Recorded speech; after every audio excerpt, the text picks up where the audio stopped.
Olá, me chamo Janaína, sou aluna da Faculdade Baiana de Direito e no vídeo de hoje vamos falar sobre o regime disciplinar diferenciado, que é o popular conhecido RDD.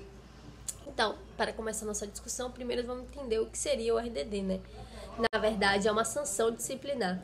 É importante salientar isso para que não seja confundido como um regime de cumprimento de pena. Afinal de contas, os regimes de cumprimento de pena eles já são disciplinados no próprio Código Penal e são classificados como regime fechado, semiaberto e aberto.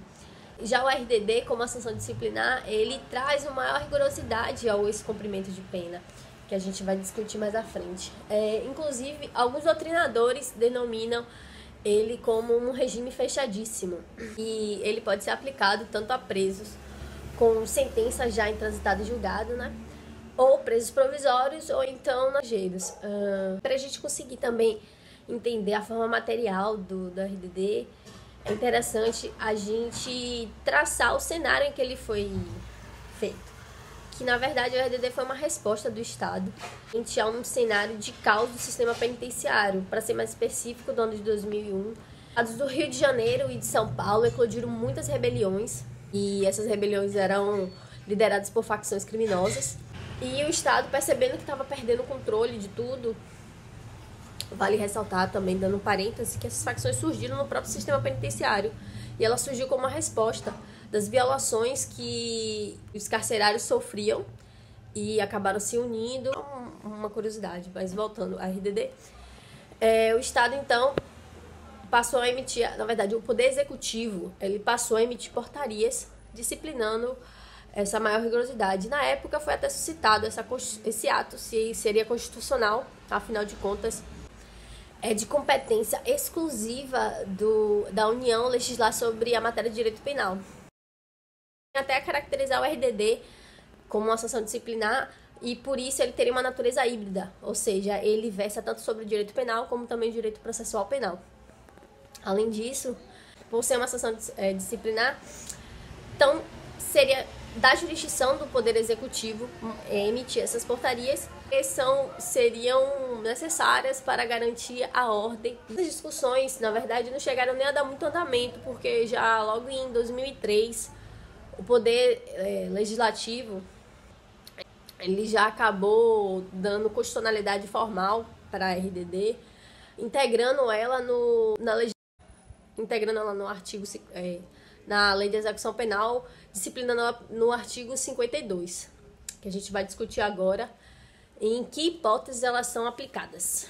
Seguintes situações. No caput, ele aborda a seguinte hipótese.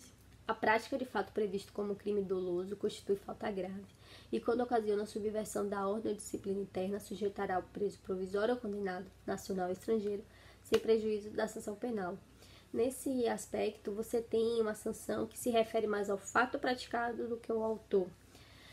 Eles que defendem a constitucionalidade da RDD argumentam que isso fere o princípio do bis in idem, pois assim você tem uma dupla incriminação sobre o mesmo fato. Já os a favor da RDD argumentam que, na verdade, essa sanção recai sobre um novo fato praticado, ou seja, o princípio ele é respeitado. A segunda hipótese abordada é aqueles que apresentam alto risco para a ordem e a segurança do estabelecimento penal ou da sociedade. Neste aspecto, os que defendem a constitucionalidade da RDD sinalizam que fere o princípio da taxatividade, pois você não tem na lei esse teor do que seria esse alto risco à ordem e à segurança. Assim, você não tem como definir, fica uma sentença aberta. Já os que defendem a aplicação da RDD sinalizam, na verdade, que essa seria uma forma legítima de atuação do Estado, pois ele estaria agindo de forma cautelar. Afinal de contas, os presídios eles devem estar sobre o poder do Estado e não das facções. E, nesse caso, a RDD seria uma sanção cautelar e não punitiva. Por isso que ela se atém mais ao autor do que ao fato.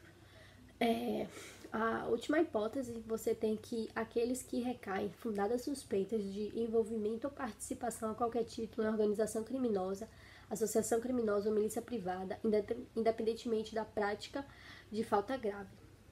Neste ponto, os que defendem a constitucionalidade da lei sinalizam que você quebra o princípio da presunção de inocência, pois você não tem o devido processo legal para você averiguar realmente esse envolvimento com organizações criminosas. Defendem a aplicação da RDD, sinalizam, além dessa aplicação cautelar do Estado, informa que não é sim respeitado o princípio da inocência, porque a RDD é uma aplicação, você tem uma aplicação jurisdicional, ou seja, é uma autoridade judiciária que aplica, então se é respeitado os devidos princípios.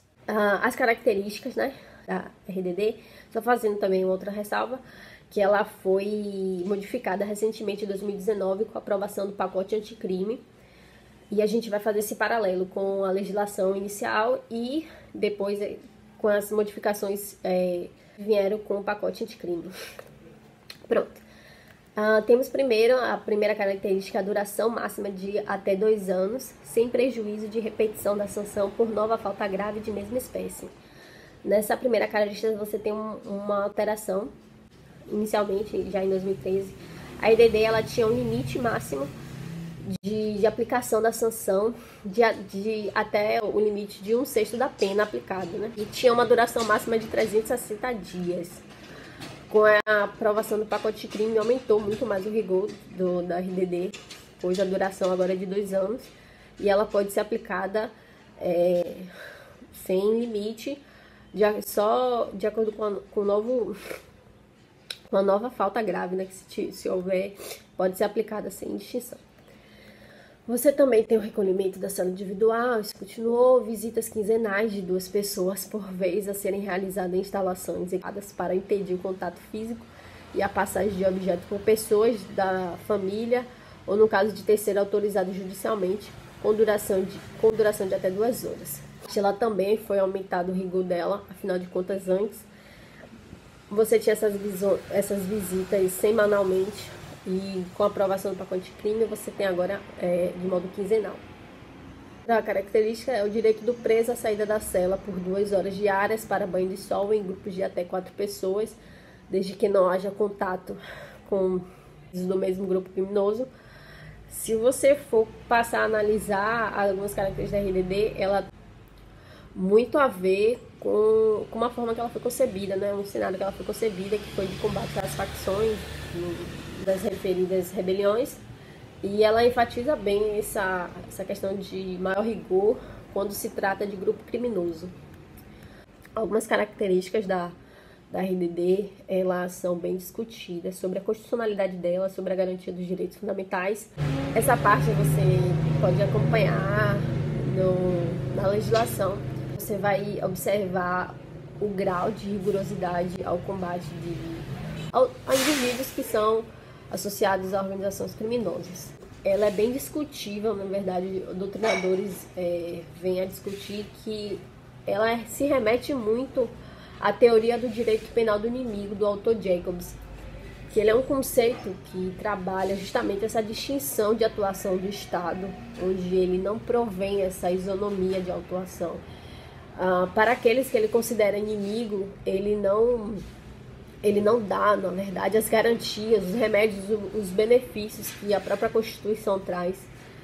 E isso, a RDD se liga realmente a esse direito penal do inimigo, porque você percebe que muitos doutrinadores discutem violações aos direitos fundamentais, que quando se presume este o inimigo do Estado, então ele teria esses direitos fundamentais corrompidos. Ao princípio da proporcionalidade, afinal de contas é desproporcional que uma sanção disciplinar tenha o seu tempo de duração 2 anos, prejuízo de repetição de sanção por nova falta grave da mesma espécie, sendo maior ou superior ou quase igual a alguns crimes do direito penal. Ou seja, você tem nessa parte da proporcionalidade uma sanção disciplinar que ela é igual até maior a alguns crimes de sanções penais. Então, você tem essa discrepância na proporcionalidade de aplicação da sanção. Você tem o princípio da humanidade das penas, afinal de contas, constitui um verdadeiro castigo físico isolar um indivíduo, né? E permitir a ele apenas 2 horas diárias para banho de sol. Você também tem a violação do princípio da dignidade da pessoa humana, já que o aludito regime submete o preso a um tratamento desumano e degradante. Então, esses são alguns argumentos que defendem a inconstitucionalidade da RDD, né? Que é a aplicação, a violação desses direitos fundamentais e também essa relação com o direito penal do inimigo, que é a atuação do Estado de modo não isonômico. Mas, para a gente não ficar nessa discussão só de um lado, trouxemos também argumentos que defendem a aplicação da RDD como um ato constitucional e necessário do Estado, né? Em relação à primeira hipótese, consiste em decorrência do descumprimento dos deveres do preso e da disciplina, ou seja, cabe sim essa sanção disciplinar, afinal de contas ele descumpriu com a norma, então é legítima a atuação do Estado, afinal de contas ele está sancionando. Ela é necessária também para manter o estabelecimento penal sobre o poder do Estado e não dos presos, né? Relacionando mais uma vez ao contexto em que ela surgiu. A RDD não existe essa questão do direito penal do inimigo, realmente o Estado está agindo de modo legítimo, afinal de contas ele está sendo cautelar. Só para a curiosidade do direito penal contra organizações criminosas, os que defendem a aplicação da RDD, eles apoiam o momento que a sua atuação mais enérgica contra as organizações criminosas, ela inclusive está discriminada com o tratado que foi assinado pelo Brasil em Nova York em 15 de novembro de 2000, que é o Tratado de Crime Organizado Transnacional, ou seja, quando o Brasil assinou esse tratado, então ele deu dever, na verdade, né, aos operadores do direito a tornar aptos a aplicar no plano interno normas que combatam com maior rigorosidade o crime organizado. Então, a RDD seria legítima nessa aplicação com maior rigorosidade ao crime organizado devido a esse tratado que o Brasil assinou. E, além disso, os que defendem a RDD afirmam que essa discrepância, na verdade, o Código Penal, no Código Penal, ele já traz essas formas de atuação diferentes, mais rígidas, na aplicação de sanções para alguns crimes, como, por exemplo, crimes hediondos, os crimes condenados por prática de organizações criminosas, crimes de tortura, crimes do tráfico e hediondos equiparados, né? No Código Penal, ele já traz essa maior rigorosidade de tratamento de alguns crimes. Então, a RDD, nessas hipóteses de aplicação, seria legítima. Afinal de contas, é uma atuação mais enérgica do Estado para garantir a ordem social. Sobre o princípio da proporcionalidade, os que defendem a RDD, eles apoiam que não fere o princípio da proporcionalidade, afinal de contas, a RDD ela só é aplicada por um juiz autorizado, uma autoridade judicial, e essa autoridade judicial que vai analisar o fato concreto, ele irá determinar essa proporcionalidade de aplicação do regime disciplinar, ou seja, a forma é feita baseando-se nas devidas provas legais, né? E toda essa discussão de constitucionalidade se baseia nesses princípios fundamentais. Esses argumentos que defendem a aplicação da RDD, eles foram aludidos por José Paulo Baltazar Júnior, que é um juiz federal e mestre em Direito da Faculdade Federal do Rio Grande do Sul. Para ela ser aplicada na própria legislação, traz alguns autores competentes ao requerimento, a autoridade judiciária para aplicar a RDD ao devido preso, né? Eles são discriminados no artigo 54 da LEP, no inciso 1 e segundo, né?